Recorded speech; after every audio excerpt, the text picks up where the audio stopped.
This week, we are discussing landscape photography in the shoulder seasons. You are listening to the LAKESCAPE Photography Podcast.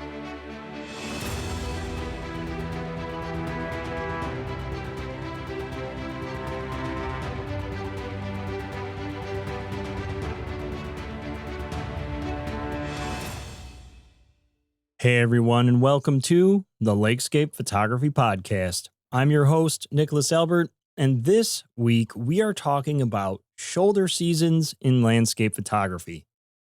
Now, I know you're probably looking out your window and you're thinking, leaves are down, cold weather's moving in, brown stick season is upon us.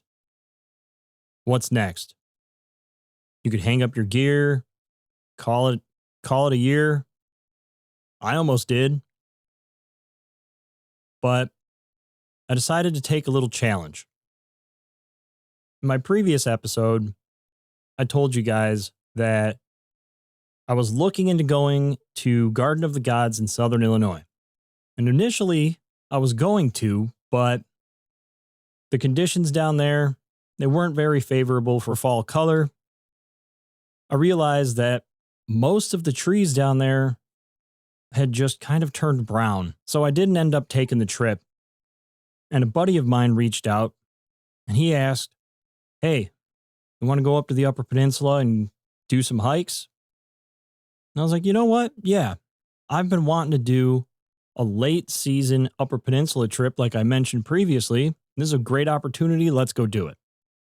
So Friday night, we jump in the truck, we drive up to the UP, got in late. On our way there, couldn't really see the trees. You could tell that what was right next to the road was pretty bare, which is expected. But there was snow coming down. It was an interesting drive in because it wasn't quite winter, but it wasn't quite fall. And I really liked that. And this entire experience I'm about to share with you guys actually prompted me to take a longer trip in the years going forward because this experience was just amazing. So let's talk about it. Let's look at shoulder seasons in landscape photography and why you shouldn't hang up your gear right after October, right after fall, I should say. For those that may not know what I'm talking about when I'm referring to shoulder seasons, it's when one season is ending and the next is beginning, that transition phase between fall and winter, winter and spring, summer and fall, where there's a mix of both seasons in the landscape. So in this case, super late fall. Usually by this time, there's very little to no color left anywhere in the Upper Peninsula, which that was accurate, but there were some pockets of color that were still really nice. It was beautiful. Vibrant yellows that just stood out amongst a sea of leafless trees. Now you combine a little bit of snow with that, and you've got something. When it comes to shoulder seasons, it's not a date on the calendar. It's not anything that you can necessarily plan around. It's just overlapping conditions. Sometimes these windows of opportunity, they might last a few days, might last a couple weeks, but I think that's what makes it special is its scarcity. It's not something that's guaranteed. It's not something that you can really plan on. You just have to kind of take that leap of faith and hope that it works. And in this case, it did.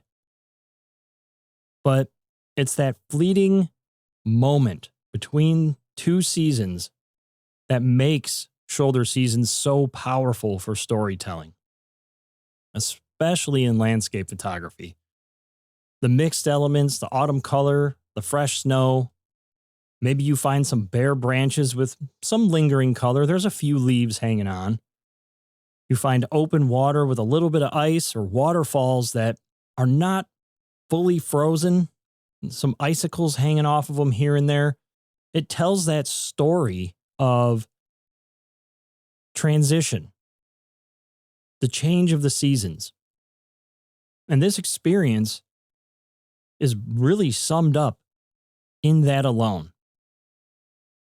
It was so much fun because now, instead of looking for peak fall color or big vibrant ferns in the spring or what have you, it's the smaller details that make the bigger scene work. Color contrast, that warm versus cool. You have those nice yellow leaves, red leaves, whatever the case might be, that have recently come down that are now contrasting against the cool tones of the snow. And then you also have texture contrast. You have ice against fallen leaves, or you have rock against snow. It's that ending and beginning all in one single image. And it's cool. I really liked that element. You're looking for opposites in a single image, instead of trying to include all these different elements to tell the story of fall color and October and all that. Now you're looking at how you can tell the story of this transition, these opposing seasons. And that was a lot of fun. I think one of the things that I liked the most, though, was the conditions. What I mean by that is the weather itself. You have all this crazy weather moving in, snowstorms, maybe it's going to rain a little bit. It's that unstable atmosphere that's going to result in interesting light. You could get fog. You could get a wild sky with heavy dark blue clouds. Those rapid shifts in temperature, in conditions, are going to produce those low clouds, filtered sunlight, snow squalls, breaks of light through snow squalls that pick up those beams and really accentuate that nice warm light against that cooler landscape. And this happened repeatedly on this little mini adventure that I took. And I realized taking a trip or just even going out at all during the shoulder seasons, you have more chances for dramatic skies, for that soft light, those moody conditions, those light beams. That's pretty cool. I wasn't expecting that. But my expectations were a lot different coming into this experience. And that's something that I really want to emphasize here, because I think this is probably the biggest takeaway. In my last episode, I talked about how I had kind of limited myself early on in my fall colors trip because I had these crazy high expectations. I wanted it to be like fall of 2024, where everything was perfect, color was everywhere, you couldn't take a bad photo. And then I got there, and it was the complete opposite. As I led into this trip, I was very careful with my expectations. I knew there's probably not going to be much, maybe a few lingering leaves here and there. But for the most part, I was really looking for snow, for that contrast I was just talking about, where you're showing opposites. That's what I was really looking for. And I figured whatever happens, happens, right? A very interesting idea kind of came into my head here on the drive up. And it was that when you're going somewhere when it's peak fall color, there's a pressure to be there, get the shot. You've got to be there. You've got to be set up. You got to be ready.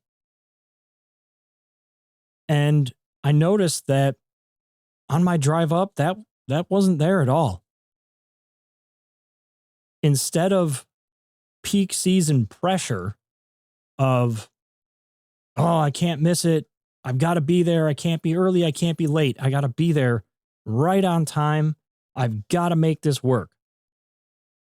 It was almost as if the shoulder seasons gave me permission to just experience the landscape because nobody expects perfect conditions. Nobody thinks, hey, I'm going to get up here in November and there's still going to be amazing fall color on everything and everything's going to be incredible. No, you expect bare trees. You expect those lingering leaves, maybe a few pockets here and there, but nothing that is just completely mind-blowing like peak color. You're free to explore. You're free to experiment. And you're free to respond to what's actually there. And I noticed that throughout my time there is that I was free. I was just taking it in. It wasn't this pressure of, oh, maybe this waterfall is going to have better color, or maybe there's better color over here. Maybe these trees over here are peaking. I better drive over there and check it out. No. I was more relaxed. I was more observant. And the thing that I really enjoyed the most was those surprise moments where you do stumble across a cool little pocket of color, or you find that nice contrasting opposition somewhere in the landscape. Those moments feel bigger because you weren't guaranteed anything. You're given the landscape to work with. Your creative mind just kind of starts making different approaches work. It's really cool. It becomes, I'm here to experience what this place is becoming, rather than I'm here to get peak color. I'm here to get what's been promised. That pressure's gone. It's permission. And that's really cool. Along with that, you get a lot of really different storytelling elements. It's all about transitions, leaning into that opposition piece I talked about.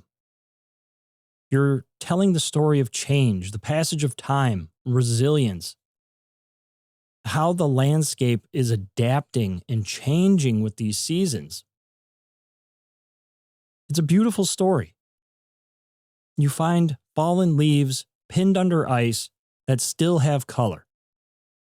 You find those lone trees holding on to color against new snow, against bare trees. It's really cool because you're telling the story of an ending and a beginning all in a single photo. And that's something you got to get out there and experience. Because before this, I had never done any UP trip in November, like I mentioned. But having had that experience, there will definitely be more in the future. It's all about the change. It's all about slowing down those quiet, muted palettes and finding the little bits of beauty that are left and drawing a story out of it. Really rewarding. Very fun. I didn't do a ton of planning on the front end going into this trip. I just kind of said, hey, you know what? Whatever happens, happens. I'm going to roll with it. The little bit of planning that I did do, I'm going to share with you guys because I feel like there's a few tips here that can help you make the most out of any shoulder season endeavor you choose to go on. The first thing I did was obviously watch the weather. I knew there was snow moving into the area, so I wanted to go and catch that first snowfall. That first big snowfall was the target of the entire trip. I was looking for forecasts. I was looking for when the cold fronts were going to move in, when snow was going to start, and kind of haphazardly planning around it, knowing that nothing's guaranteed, but this is going to be my best window of opportunity. I was looking for those simple compositions, those pockets of remaining color surrounded by bare branches, maybe some snow if you're lucky. I was looking for textures, frosty grass, icy rocks, leaves frozen in ice. But most importantly, I was looking for those simplified scenes. I was looking for foggy tree lines, muted palettes with just a single accent color. Those are the types of landscapes you're going to be finding when you're shooting in the shoulder seasons. Now, of course, you need to be prepared for the elements. I didn't really know what to bring on this trip, so I brought a combination of all of my winter gear and a few pieces of my fall gear, but definitely bring your winter gear, at least at this time of year, because it snowed in varying amounts all over the UP. At one location, you could be in just a couple inches of snow, but in the next, you could be in 6, 7, 8 inches of snow. Having the right gear to achieve what you're setting out to do, that's huge. But I think the biggest thing is that flexibility. And I touched on this in the last episode too, just being able to go where you feel led, go where the conditions are best. When conditions are shifting and you're looking at that radar on your phone, thinking, okay, where do I need to be to get some cool light, get some cool conditions? You need to have flexibility. And being able to move around, being able to go from location to location, that's huge. And I think that helped a lot in this instance because just Sunday morning, I had initially planned to go to Canyon Falls. Well, on my drive there, I noticed the sky was doing some pretty cool stuff. So I hurried up, thought of a few other places I could go, some secondary options, and I ended up at Lake Plumbago, and it was beautiful. Of course, once I got all set up, the cool light in the sky had kind of faded away and the clouds had rolled in, but there was still freshly fallen snow all over the trees, and it was beautiful. I came away with a couple photos that I was pretty happy with there, but it was that flexibility of, yeah, okay, I can go shoot this waterfall, but what other options are around me? You look at the conditions, you look at what's going on, and you kind of go through that mental list of, well, for these conditions, what's going to be best suited in this case? And it made all the difference. Having flexibility, absolutely must have. But I think the best thing, the best piece of advice I can give you is just your state of mind. Remind yourself that you're there for changes, not guarantees. That's the big one. You have to let the conditions dictate where you're going, what you're looking for. Instead of trying to force a pre-visualized photo, something that you thought up, you just have to roll with it. And it makes such a big difference. I think the biggest thing for me, the biggest takeaway is the growth that comes from an experience like this. Because coming away from this experience, I can tell you that it taught me adaptability. It taught me how to be more observant of subtle details that maybe I overlooked before. Sure, the canopy is full color and all these beautiful things are happening around me. I'm not looking at the little details. Maybe not as frequently as I should be anyways. But when all that is stripped away and now you have to be aware of those little details to tell that story, it teaches you so much. What looks like just a bland, boring scene, yeah, maybe if you're shooting it at 14 millimeters and trying to get the whole thing, but you switch over to that 70 to 200 and now you have a story to tell. But more importantly, I think it taught me being comfortable with imperfection. Again, nobody's expecting a perfect landscape. You know you're not coming into rich, vibrant, amazing color. But that's kind of the point. And it kind of forces you to accept this isn't perfect. It's not going to be. But I'm going to try. I'm going to shoot anyways. And I think that spending these few days up in Baraga, it sharpened my creative vision more than a perfect peak color weekend ever could have. It all builds in to that experience first, photo second piece. Because shoulder seasons force you to be present and responsive, not expecting or pressuring yourself. It's really a great experience. So before you guys hang up your gear, call it a season, call it done until spring, get out there, enjoy the shoulder season, take in that experience, and look at those little details. Because coming away from this trip, like I said, there will definitely be a November trip every year going forward from now on.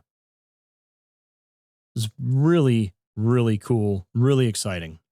I hope that you guys can get out there and enjoy the shoulder season in your area. I hope that you guys have a wonderful, wonderful time doing it. I'll see you guys in 2 weeks. Take care, everybody.